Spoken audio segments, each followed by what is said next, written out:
काय तो विद्वान पण तुम्हाला काही देणार नाही. कारण महाराज त्या टायमाला सांगायचे, अरे मी तुम्हाला जे काय दिलं ते तुम्ही प्रामाणिकपणे करा. याच्या आधी ज्यांनी पाया है उसने छुपाया है लेकिन मैंने सब पाठ दिया है.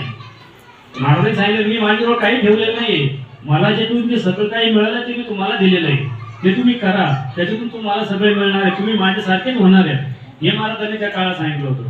आणि सांगितलं की हे जे काही लोक जे असतात ते जर तुम्ही 12 वर्ष तरी त्यांच्या मागे हिंडले तर कुठेतरी एखादा मंत्र देतात. तुम्हाला एखादा मंत्र देतात. फक्त 12 वर्ष फिरल्याच्या नंतर देतात. मी तर तुम्हाला सगळं दिलंय. तुमच्या संसारात जे मिळण्यासाठीच्या गोष्टी सगळ्या दिलेल्या आहेत. त्याप्रमाणे तुम्ही ते करा. आणि हे प्रत्येकाने केलं पाहिजे.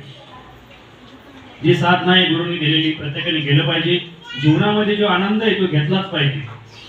आनंदाशिवाय काही नाही. आत्म्यामध्येच आपल्या सगळं काही ठेवलेलं आहे. फक्त ते आपल्याला कळालं पाहिजे ना. आपल्याला आपण त्याप्रमाणे वागलो पाहिजे. कारण सगळ्यामध्ये सांगितलंय आत्मा हाच परमात्मा आणि तोच परमेश्वर आहे. जर आत्मा जर परमेश्वर आहे तो आपल्या हृदयात आहे तर आपल्या विचार त्याप्रमाणे गेलेले पाहिजे, झालेले पाहिजे. तर त्याप्रमाणे जर आपले विचार त्याप्रमाणे होत गेले तर आपल्या त्याप्रमाणे गोष्टी घडायला लागतात. दैवशक्तीच्या विचाराने जर आपण चालत राहिलो तर आपल्या आत्म्यातूनच ते विचार घडत असतात. आपल्या वाणीतूनच लोकांचे प्रॉब्लेम सुद्धा सुटत असतात. एखादी काही अडचण असली पण आपण सातत्याने त्या परमेश्वराचं ध्यान करतोय. आपण सहज त्याला म्हणणार अरे तुझं काम होऊन जाणार, तू काळजी करू नको. आणि त्याचं खरोखरच ते काम होऊन जातं. कारण ती वाचा आत्म्यातून आलेली असते आणि ती परमेश्वराने दिलेली असते. त्याच्यामुळे त्याच्यासाठी साधना नामस्मरण म्हणा किंवा काही मार्गाने सातत्याने करणे फार गरजेचं असतं. जेवढी तुम्ही सातत्याने साधना कराल त्यातून हे सगळे मिळत असतं. महाराजांना त्यातूनच मिळालेलं आहे हे त्यांनी स्वतः सांगितले. त्यांचे गुरु राघवेंद्र स्वामी, देवनाथ महाराजांचे गुरु राघवेंद्र स्वामी, कर्नाटकमध्ये राघवेंद्र स्वामींचं समाधी स्थान आहे. पण त्यांनी समाधी सुद्धा घेताना कशी घेतली तर जगामध्ये त्यांची एकमेव समाधी अशी आहे संजीवनी संकल्पित समाधी राघवेंद्र स्वामींची. संजीवनी समाधी या सगळ्या नाथांच्या संजीवनी समाधी आहेत. तर त्यांनी संकल्प कुठला केलेला नाही. पण राघवेंद्र स्वामींनी संकल्प करून समाधी घेतली. त्यांनी सांगितलंय 700 वर्षे मी याच वृंदावनात राहील. ते स्वतः वृंदावनात बसले आणि वरून शिळा ठेवायला लावली सगळ्यांच्या समोर आणि सांगितलं की मी 700 वर्ष याच वृंदावनात आहे. त्याच्यानंतर मी प्रगट होईल. प्रगट कसे होईल त्यांनी सांगितलं नाही. पण त्याच्यानंतर ते अवतार घेणार. तोपर्यंत 700 वर्षे त्याच वृंदावनात मी बसून राहणार हे त्यांनी समाधी घेताना संकल्प सोडलेला आहे. म्हणून जगात एकमेव अशी समाधी आहे संजीवनी संकल्पित समाधी म्हणलं तर राघवेंद्र स्वामींचं नाव पुढे येतं. राघवेंद्र स्वामी हे कोण? मूळ अवतार विष्णूंचा म्हणजे पालन करते तेच देवनाथ महाराजांचे गुरु. म्हणजे ह्या सगळं महाराजांनी जे करून घेतलंय हे कशासाठी हे संसारी लोकांना एवढे दुःख आहेत आणि ते स्वतः संसारात राहिले. त्यांना 2 मुलं आहेत. त्यांचं लग्न झालेलं त्याला 2 मुलं आहेत. त्या काळामध्ये ते स्वतः अम्बेसेडरमध्ये करत होते. 70च्या दशकामध्ये स्वतःच्या अम्बेसेडरमध्ये 70 मध्ये करणारा माणूस हे भव्य वस्त्र घालून भेटू शकतो का? तर दैव शक्तीशिवाय ते करू शकत नाही. आणि त्यांनी तेच दाखवून दिलं का ह्या आणि महाराज कधी असं जास्त करून भव्य कपडे कार्यक्रमाच्या व्यतिरिक्त कधी घालायचे नाही. काय सुटापुटात राहायचे. कोणी जर म्हणलं देवनाथ महाराज कोण आहे ते म्हणजे शोधा कुठेतरी असतील. पुढे कार्यक्रमाला गेले तर लोक विचार करायचे आपण नागपूरची माणूस म्हणतोय हा तर काय सुटापुटात आलेला हा कोण आहे. स्वतः गाडी चालवायचे. तर मग त्यांना असं वाटतं गाडीत महाराज अजून बसलेले महाराज स्टेजवर जायचे. तरी ते स्वतः स्टेजवर जायचे. त्यांना घ्यायला आले लोक गाडी कशी येणायचे. महाराज गाडीतून का उतरणार आहोत. मग त्यांना सांगावं लागायचं अरे मी देवनाथ महाराज आहे आणि मी आता तुमच्या समोर आलोय सगळ्यांनी. म्हणजे एवढी परिस्थिती लोकांची असते का लोक भावनेला आणि ती खव्याला जास्त भुलले जातात. ते नाही झालं पाहिजे.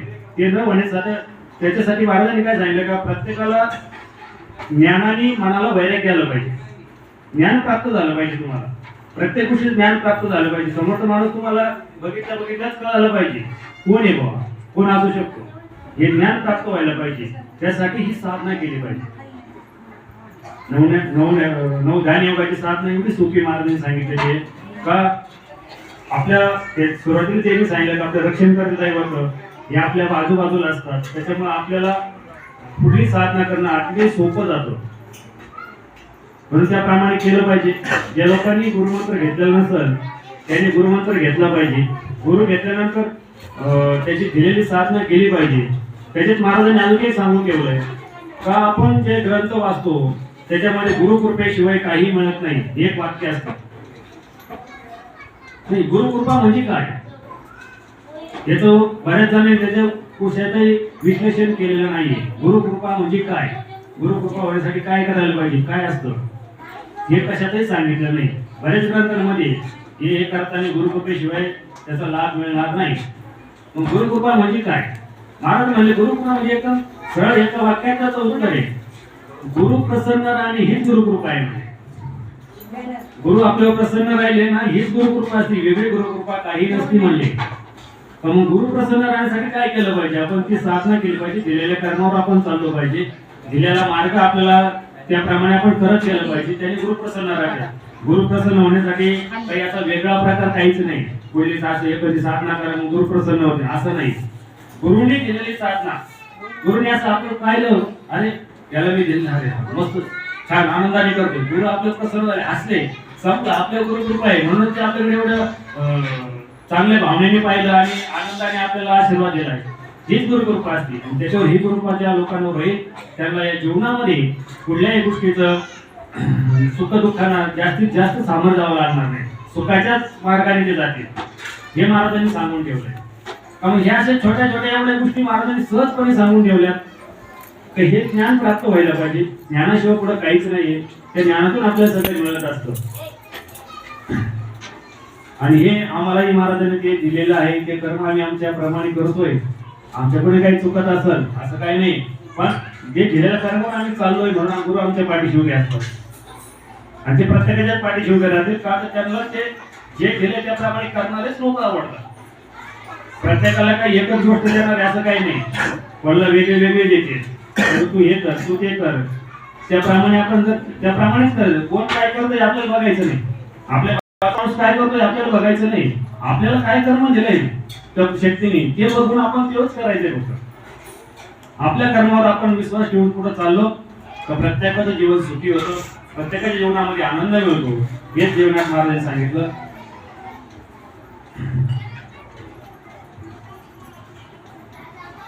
आजच्या या तुमच्या पारायणाच्या सांगतानिमित्त ते राजेश भाऊने हवन ठेवलं. त्याच्यामुळे तुम्हाला ते नागपंथी हवन काय आहे काय असतं हे तुम्हाला थोडंसं व्हायला पण कळालं असेल असं मला वाटतंय. आणि अशी साधना त्यांच्याकडून सातत्याने घडावं अशी मी नाथांची चरणी प्रार्थना करतो. आणि सत्संग सदा घडो सदविचार सदा मनी सद्गुरु सदा ध्यानी सचिदानंद सद्गुरु श्री देवेंद्रनाथ महाराज की जय.